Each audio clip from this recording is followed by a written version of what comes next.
तो ये question binomial theorem का क्वेश्चन है और आईआईटी में पूछने के लिए बहुत ही कॉमन क्वेश्चन है। आप एक बार जान लीजिए, sum of the all rational terms, मतलब जैसे इसको आप एक्सपेंड करोगे तो उसके एक्सपेंशन में बहुत सारे टर्म आएंगे। उन बहुत सारे टर्म में जो रैशनल टर्म्स आएंगे उन सबका सम पूछा गया है। तो आई थिंक सबको सवाल पहले समझ में आ गया होगा। अब सवाल को करने का लॉजिक क्या होता है, तो इसका पहले हम अगर जनरल टर्म लिखते हैं इस मल्टीनोमियल का, अगर हम क्या लिखते हैं जनरल टर्म, तो जनरल टर्म कैसे लिखते हैं सबको याद होगा। Factorial 6 upon factorial R1 factorial R2 factorial R3 1 की पावर R1 2 की पावर 1/3 की पावर R2 3 की पावर 1/2 की पावर R3।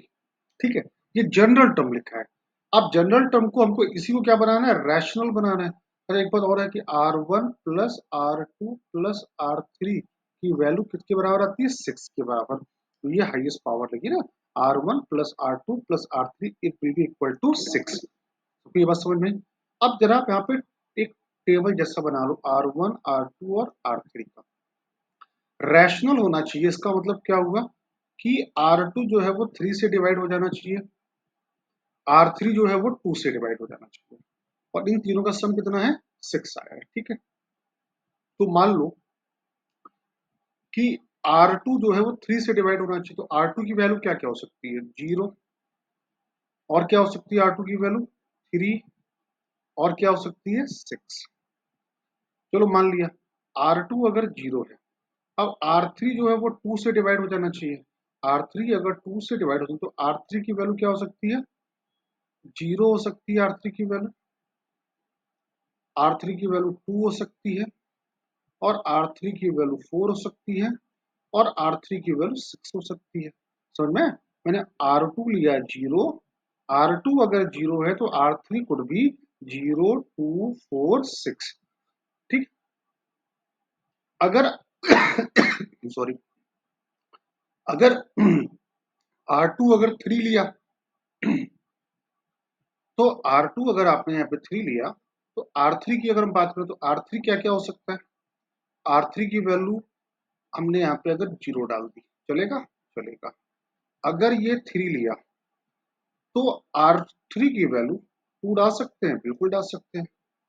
अगर मैंने R2 3 लिया तो क्या R3 की वैल्यू 4 डाल सकते हैं, नहीं, क्योंकि इन तीनों का सम तो 6 ही होना चाहिए, तो ये पॉसिबल नहीं है। फिलहाल हम इसको सम अप करते हैं, तो ये जीरो तो ये कितना हो गया 6, ये जीरो ये 3 तो ये कितना हो गया 3।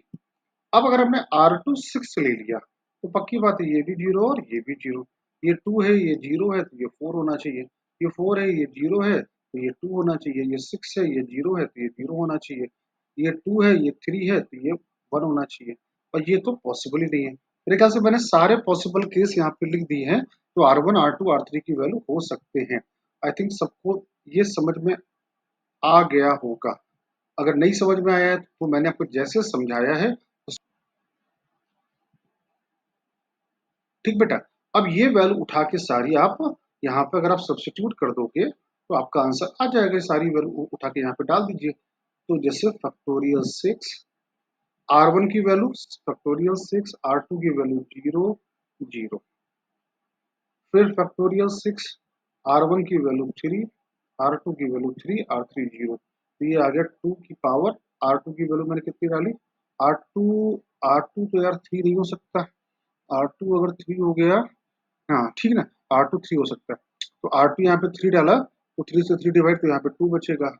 और R3 की वैल्यू कितनी डाली, 0। तो ये तो आपका आ गया 1 ही आ गया। फैक्टोरियल 6 अगेन, अब ये वाला लिख रहे हैं 0 6 0, तो ये फैक्टोरियल 6, अब 2 की पावर 1/3 की पावर 6, तो 2 का स्क्वायर 4 आ गया। फिर फैक्टोरियल 6, फिर फैक्टोरियल 6, अब मैं 3 लिख दिया, चौथा ही लिख रहा हूँ, 1 2 3 हो गया, चौथा लिख रहा हूँ ये वाला। तो फैक्टोरियल 4 फैक्टोरियल 2, फैक्टोरियल 2 डाला तो यहाँ पे क्यों 3 बचा। फिर फैक्टोरियल 6 फैक्टोरियल 2 फैक्टोरियल 4, 2 की पावर, ये हो गया 3 की पावर, और यहाँ डाला R3 के लिए 4, तो 2 स्क्वायर हो गया। फिर 1 2 3 4 5, अब ये कौन सा बचा, 2 और 4, और नहीं 402 हो गया ना,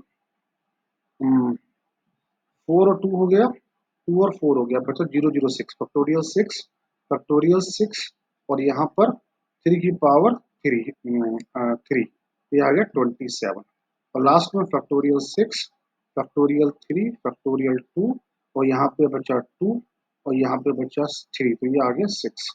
बस इसको सिंप्लीफाई करना है, मैंने कुछ नहीं किया इस जनरल टर्म में, ये पूरे जो भी मैंने टेबल निकाला था ये वैल्यू यहाँ डाल दी। फैक्टोरियल से तो सब में कॉमन आ रहा है, फैक्टोरियल से सब में कॉमन ले लो।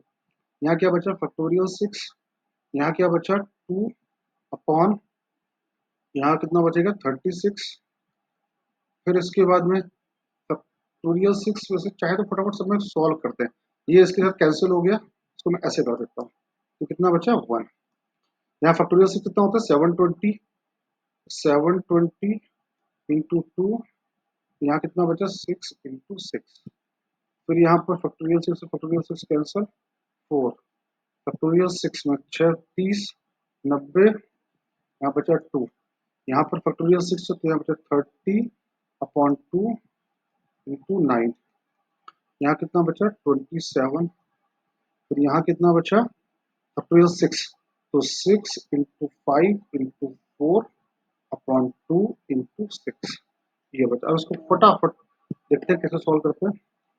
36 दूनी 72 20 तो ये आ गया 1 plus 40 plus 4 plus 45 plus 15 नविया 135 135 plus 27 plus 2 दूनी 4 तो 6 36 और 10 360 आ गया। अब यार फटाफट इसको जोड़ लेते हैं तो 1 4 1 5 5 5 10 5 15 15 7 19 19 की 9 कैरी गया 1 6 1 7 7 2 9 3 12 4 16 4 20 की 0 कैरी गया 2 2 2 कैरी गया 3 2 5 और एक 6 609 ये सम निकल के यहाँ पर आया है।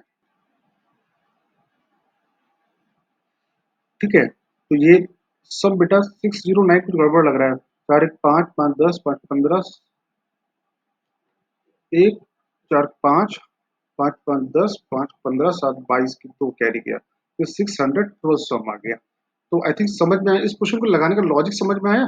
पहले क्या लिखा जनरल टर्म लिखा, जनरल टर्म से मैंने ये फाइंड आउट कर लिया और यहाँ से फिर आंसर आ थोड़ा कैलकुलेटिव था तो भाई जेई में इतना एक्सपेक्टेड है आपके लिए, आपको इतना सोचना ही पड़ेगा वहां पर। तो इस क्वेश्चन को लगाइएगा, समझ में आएगा मेरे ख्याल से।